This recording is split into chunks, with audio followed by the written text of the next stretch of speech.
भगवान भोलेनाथ को तो आप सभी जानते हैं कि वह कितने भोले हैं और अपने भक्तों की किस प्रकार सभी मनोकामनाएं पूरी करते हैं। यह कहानी एक सेठ और सेठानी की है जिनके पुत्र की जान चिड़िया ने किस प्रकार बचाई। इस कहानी को सुनने के बाद आपके सारे कष्ट और दुख दूर हो जाएंगे, इसलिए इस कहानी को ध्यान से सुने। एक नगर में एक सेठ और सेठानी रहते थे। उनका एक पुत्र था। सेठ के पास अपार धन दौलत थी, लेकिन सेठ इतना कंजूस था कि ना तो कोई धर्म का कार्य करता था, ना ही दान पुण्य करता था। यहाँ तक कि वह कोई भिक्षुक उसके दरवाजे अगर भीख मांगने के लिए आ जाए तो उसे धक्का देकर भगा देता था। जिस जगह सेठ की हवेली थी उस हवेली के पास ही एक पीपल का वृक्ष था। उस पीपल के वृक्ष पर एक चिड़िया घोंसला बनाकर रहती थी।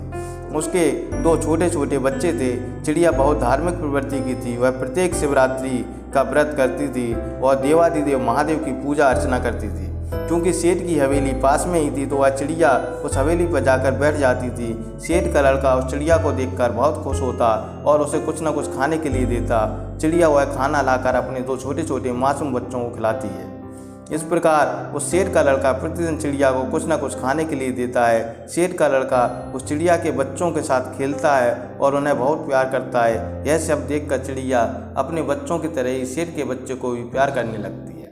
सेठानी देखती है कि उसका बच्चा चिड़िया और चिड़िया के बच्चों के साथ खेलता है तो सेठानी भी नियमित उस चिड़िया और उसके दोनों बच्चों को दाना पानी देने लगती है। चिड़िया रोज़ दाना खाती है, लेकिन शिवरात्रि के दिन वह व्रत करती है और दाना नहीं खाती है। एक दिन उस सेठ का लड़का अचानक बीमार पड़ जाता है।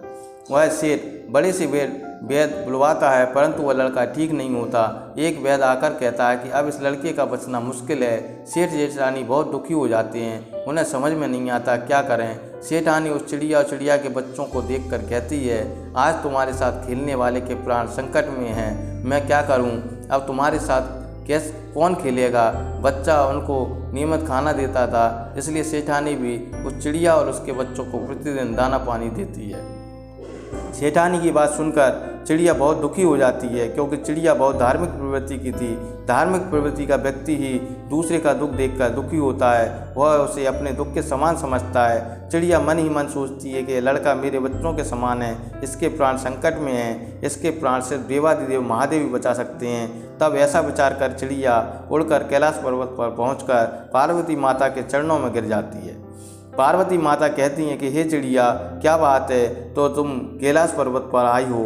तब चिड़िया कहती है कि हे माँ, एक माँ का दर्द दूसरी माँ ही समझ सकती है। मैं जिस जगह रहती हूँ वहाँ सेठ का लड़का बीमार है, उसके प्राण संकट में हैं, उसके प्राण देवादिदेव महादेव ही बचा सकते हैं।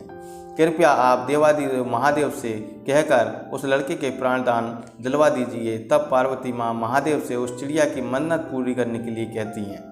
तब महादेव कहते हैं कि वह सेठ ना तो दान पुण्य करता है, ना ही कोई धर्म का कार्य करता है। यह सब उसके कर्मों का दंड है जो उसे मिलने वाला है।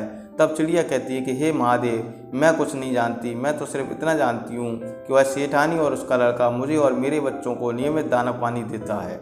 तब महादेव कहते हैं कि हे चिड़िया, तुम मेरी भक्त हो और तुम हर साल शिवरात्रि का व्रत करती हो। चूँकि वह तुम्हें नियमित दाना पानी देते हैं, सिर्फ इस पुण्य कार्य के कारण मैं उसे अभय दान देता हूँ। और जो भी मनुष्य पक्षियों को दाना पानी देगा, जानवरों को खाना खिलाएगा, वह कोई दान पुण्य करे या न करे, उसके सारे कष्ट खत्म हो जाएंगे और दुख दूर हो जाएंगे। यह सुनकर चिड़िया वापस आ जाती है और उस सेठ के बच्चे के प्राण बच जाते हैं। दोस्तों, मनुष्य को प्रतिदिन गाय व कुत्ते को रोटी अवश्य देना चाहिए तथा पक्षियों को दाना पानी भी देना चाहिए। इससे आपके घर में सुख समृद्धि आएगी और हमेशा खुशहाली बनी रहेगी। वीडियो पसंद आया हो तो वीडियो को लाइक करें, शेयर करें, चैनल को सब्सक्राइब कर लें तथा कमेंट बॉक्स में हर हर महादेव अवश्य लिख दें। धन्यवाद।